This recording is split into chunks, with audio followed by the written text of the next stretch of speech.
Chapter 12. Stuck inside my head.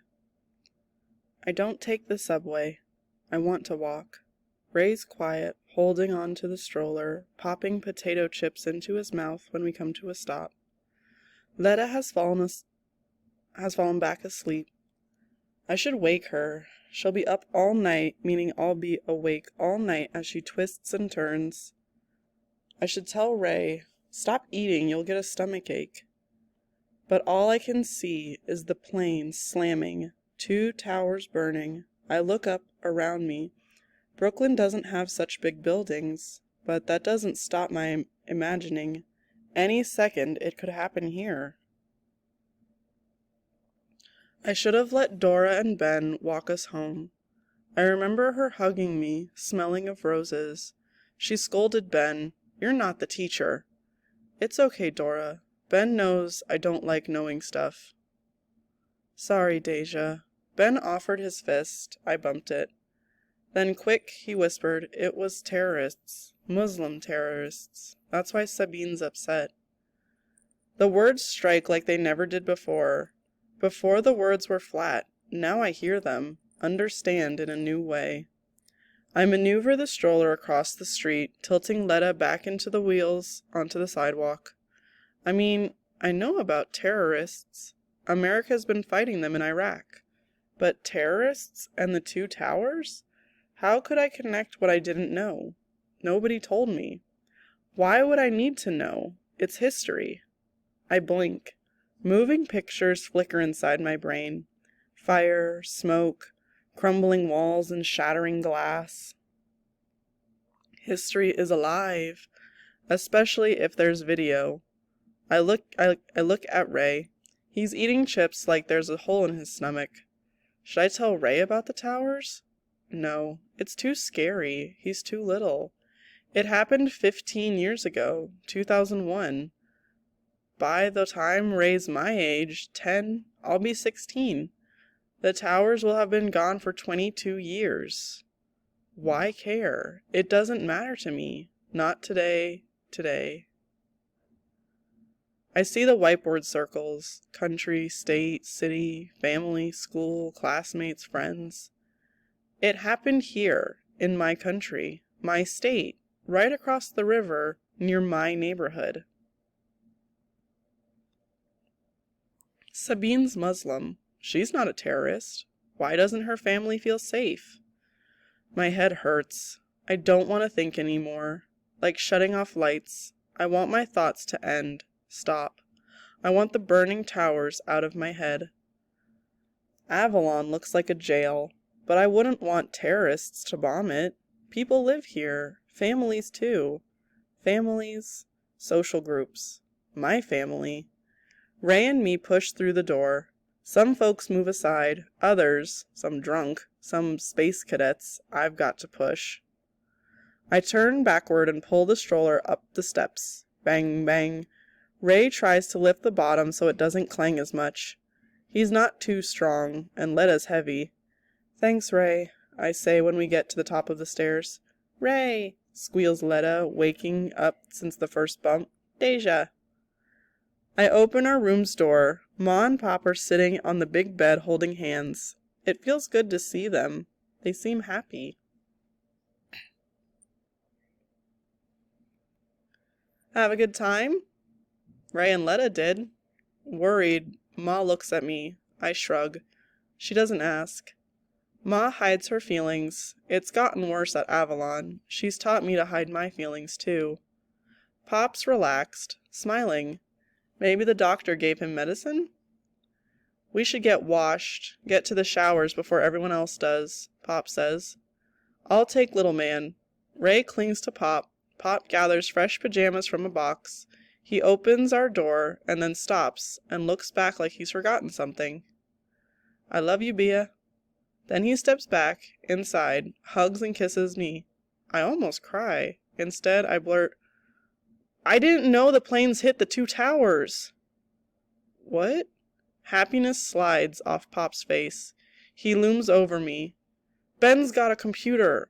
One plane hit, and then another hit the towers." "You're never going over there again. Do you hear me?" He's my friend, my homework partner. I don't care.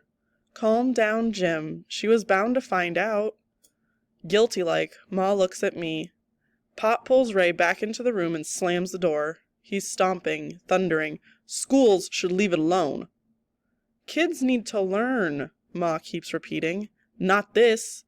Pop spins towards me. You're too young to know. Too young. I'm old enough, I shout. The school's teaching me. Stooping, Pop grips my arms. Ma tries to calm him. Let her go, Jim, please. You're too young to know about... Pop swallows, his Adam apple bobs. The tower's falling. What kind of school are you going to? It's a good one, says Ma. The best she's ever gone to. I don't care. She's out. I want her transferred another school.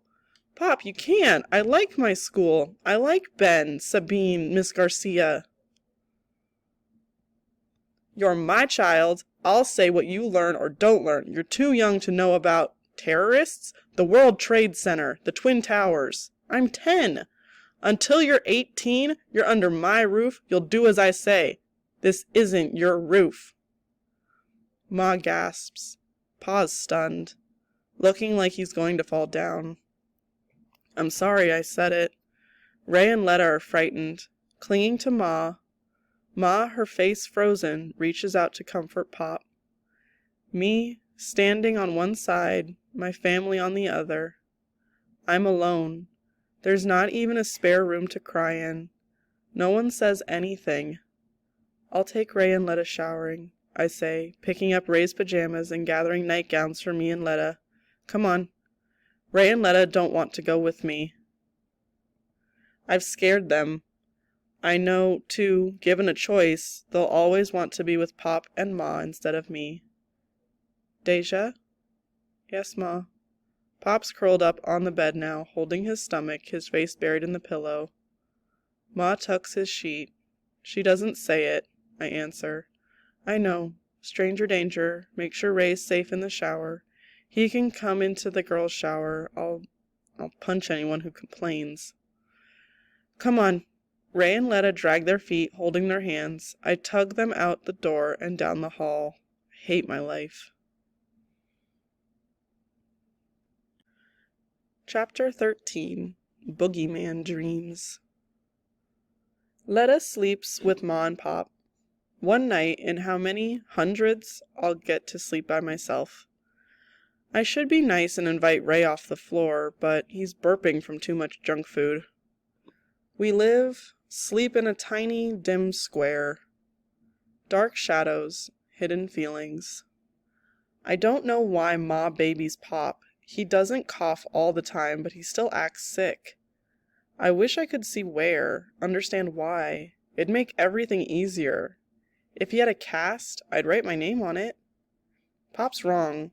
The tower's falling means something, else the school wouldn't be teaching it. Think critically. Ben, Sabine, and me all felt something, but I think we all felt something different.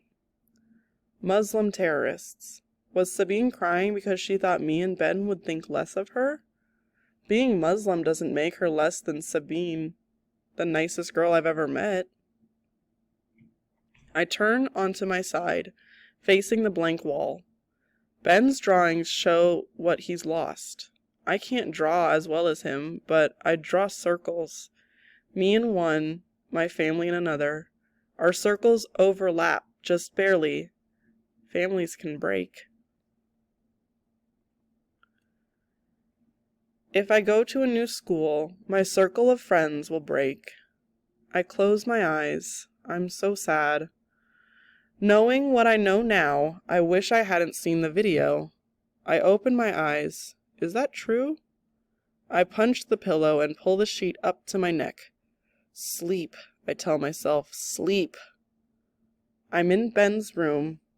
In front of his computer, I hear a whirring howl. Outside, I see a plane. I scream, stop, but the huge silver plane, pointy like a bullet, keeps getting bigger and bigger, keeps flying toward it and through the window into me.